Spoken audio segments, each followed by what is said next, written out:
Good morning प्यारे बच्चों। आज हम सर्वनाम विषय को पढ़ेंगे। सर्वनाम क्या होता है, सर्वनाम के कितने भेद होते हैं, सर्वनाम का प्रयोग किस जगह पे किया जाता है। सबसे पहले हम सर्वनाम की परिभाषा देखेंगे। जिन शब्दों का प्रयोग संज्ञा अर्थात किसी व्यक्ति, वस्तु, स्थान आदि के नाम के स्थान पर करते हैं इसके अंतर्गत मैं, तुम, तुम्हारा, आप, आपका, इस, उस, यह, वह, हम, हमारा आदि शब्द का प्रयोग किया जाता है। जैसे हम एक उदाहरण के माध्यम से संज्ञा और सर्वनाम के बीच के अंतर को समझेंगे। जैसे राधा खाना खाती है। राधा यहाँ पे संज्ञा शब्द है की जगह वह खाना खाती है, वह सर्वनाम है। जैसे कि राधा शब्द संज्ञा का बोध कराता है, जबकि राधा की जगह वह शब्द सर्वनाम का बोध कराता है। सर्वनाम के 6 भेद होते हैं। पुरुषवाचक सर्वनाम, निश्चयवाचक सर्वनाम, अनिश्चयवाचक सर्वनाम, प्रश्नवाचक सर्वनाम, संबंधवाचक सर्वनाम, निजवाचक सर्वनाम।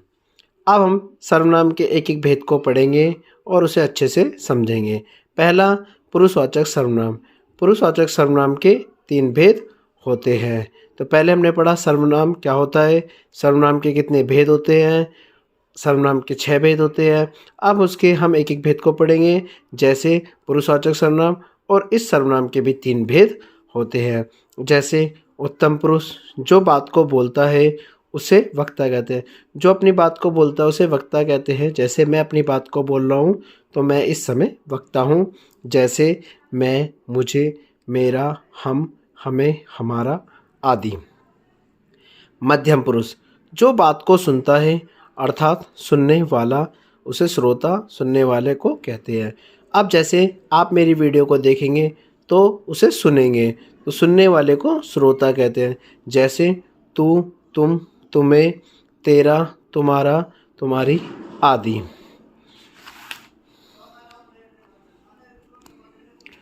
अब अन्य पुरुष।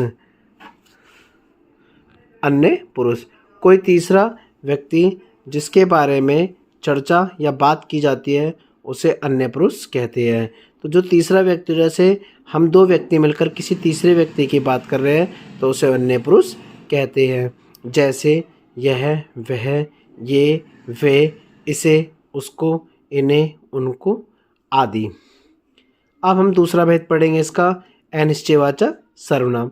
जिस सर्वनाम से किसी निश्चित व्यक्ति या पदार्थ का बोध नहीं होता है, जो हम कहें कि किसी भी चीज़ का कंफर्म बोध नहीं होता, उसे अनिश्चयवाचक सर्वनाम कहते हैं। जैसे बाहर कोई है, मुझे कुछ नहीं मिला, किसी ने मुझे फ़ोन किया, पता नहीं कौन था।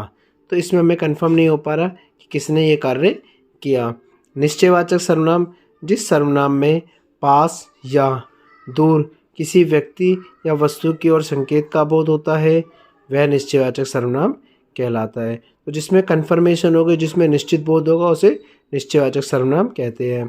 यह पेंसिल है, वह घर बहुत दूर है, यह मीना की किताब है, वह सीता की किताब है। तो इसमें निश्चय कर पा रहे हैं हम कि ये सब निश्चयवाचक सर्वनाम है। जैसे यह मेरी पेंसिल, तो हमने इसमें निश्चय किया यह पेंसिल मेरी है।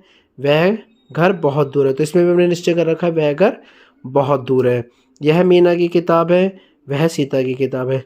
दोनों ही उदाहरणों में हमने यह भी देखा कि इसके अंदर निश्चय कर रखा है कि यह मीना या सीता की किताब है। चौथा, प्रश्नवाचक वाक्य। जिस सर्वनाम शब्द से किसी प्रश्न का बोध होता है उसे प्रश्नवाचक सर्वनाम कहते हैं।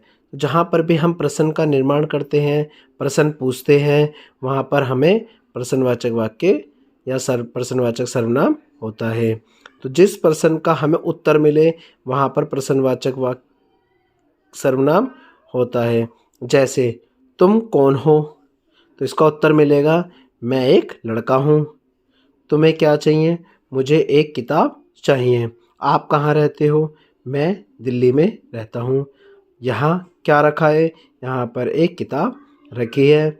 वहाँ कौन गिरा था, वहाँ पर एक लड़का गिरा था। आप कब आए, मैं कल रात को आया था। तो इस तरह से आपने देखा कि प्रश्नवाचक वाक्य या प्रश्नवाचक सर्वनाम कहे, इसके अंदर हमें प्रश्नों का उत्तर मिल रहा है, इसलिए प्रश्नवाचक सर्वनाम होता है।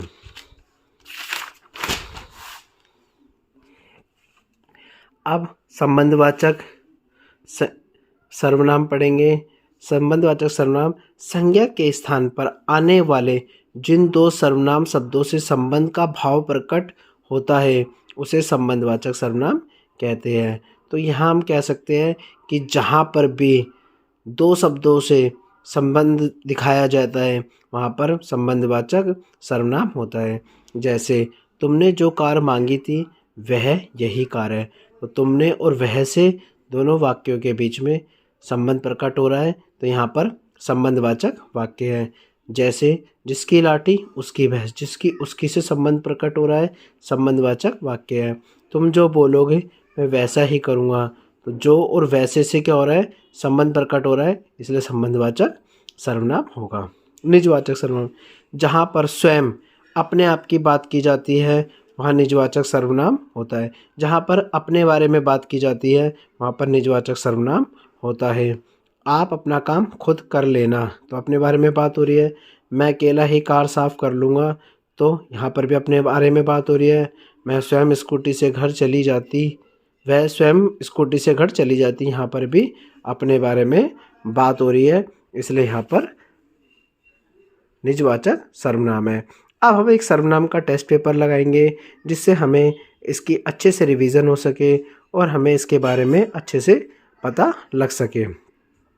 तो सबसे पहले हम इसके एक एक क्वेश्चन को सॉल्व करेंगे और एक एक क्वेश्चन को सॉल्व करने के दौरान आपको 5 सेकंड का समय दिया जाएगा और 5 सेकंड में आपको सही उत्तर का चयन करके कमेंट बॉक्स में उसका उत्तर देना है। जैसे पहला हम देखेंगे, आप कल स्कूल क्यों नहीं आए, सर्वनाम है, तो इसके 4 उदाहरण हैं, वो 4 ऑप्शन है, पुरुषवाचक, निजवाचक, प्रश्नवाचक, संबंधवाचक। तो 5 सेकंड का समय आपका शुरू होता है अब।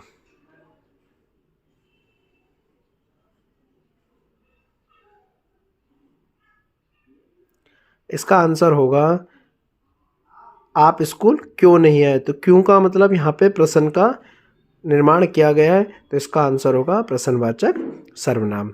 सर्वनाम के कितने भेद होते हैं, शुरुआत में ही हमने पढ़ा था सर्वनाम के कितने भेद होते हैं, तो आप इसका आंसर 5 सेकंड के अंदर कमेंट बॉक्स में देंगे। पहला ऑप्शन है 5, दूसरा 7, तीसरा 4, चौथा 6। तो आपका समय शुरू होता है अब।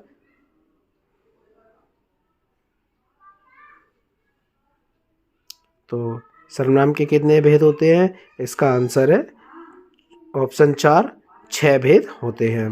पुरुषवाचक सर्वनाम के कितने प्रकार के होते हैं, कितने भेद होते हैं, तो पुरुषवाचक सर्वनाम के कितने प्रकार होते हैं, इसके ऑप्शन कुछ इस प्रकार से है, पहला 3, दूसरा 5, तीसरा 4, चौथा 2। तो आपको 5 सेकंड का समय दिया जाता है, इस 5 सेकंड में आपको इस प्रश्न का उत्तर देना है। समय शुरू होता है अब।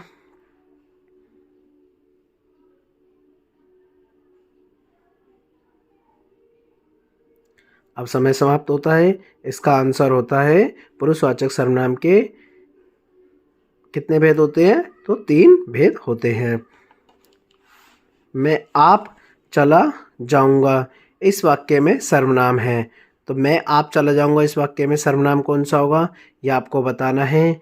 तो इसके 4 ऑप्शन दे रखे हैं, पहला निश्चयवाचक, दूसरा संबंधवाचक, तीसरा निजवाचक और चौथा पुरुषवाचक। तो इस प्रश्न का 5 सेकंड में आपको उत्तर देना है कमेंट बॉक्स के अंदर। जल्दी से सोचें और इसका कमेंट बॉक्स में उत्तर दें।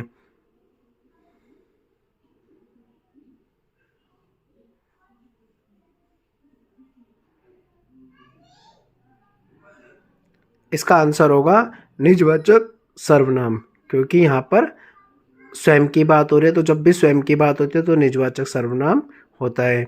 निम्नलिखित में से कौन सा सर्वनाम का भेद नहीं है, तो सर्वनाम के हमने भेद पढ़े थे, उनमें से कोई एक भेद नहीं है। आपको यह बताना है कि वह कौन सा भेद नहीं है। पहला निजवाचक, दूसरा व्यक्तिवाचक, तीसरा संबंधवाचक, चौथा प्रश्नवाचक। 5 सेकंड का समय है, 5 सेकंड में जल्दी से सोचकर इसका उत्तर देंगे।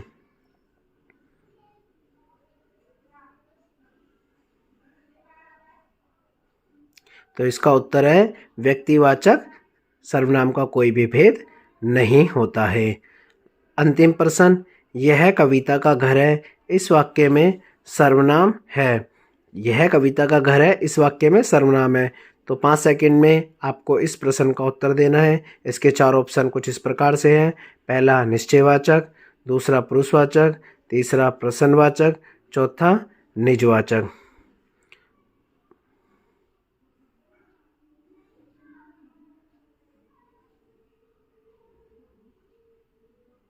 तो इसका उत्तर है निश्चयवाचक। तो यहाँ पर हमें कंफर्म पता है यह कविता का घर है, तो इसलिए यहाँ पर निश्चयवाचक सर्वनाम होगा।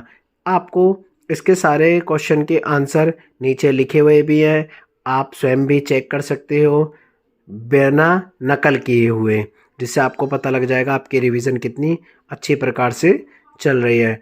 और मैं उम्मीद करता हूँ आप इस वीडियो को ज़्यादा से ज़्यादा अपने दोस्तों को शेयर करेंगे और इस पर लाइक, कमेंट और सब्सक्राइब करना ना भूलें।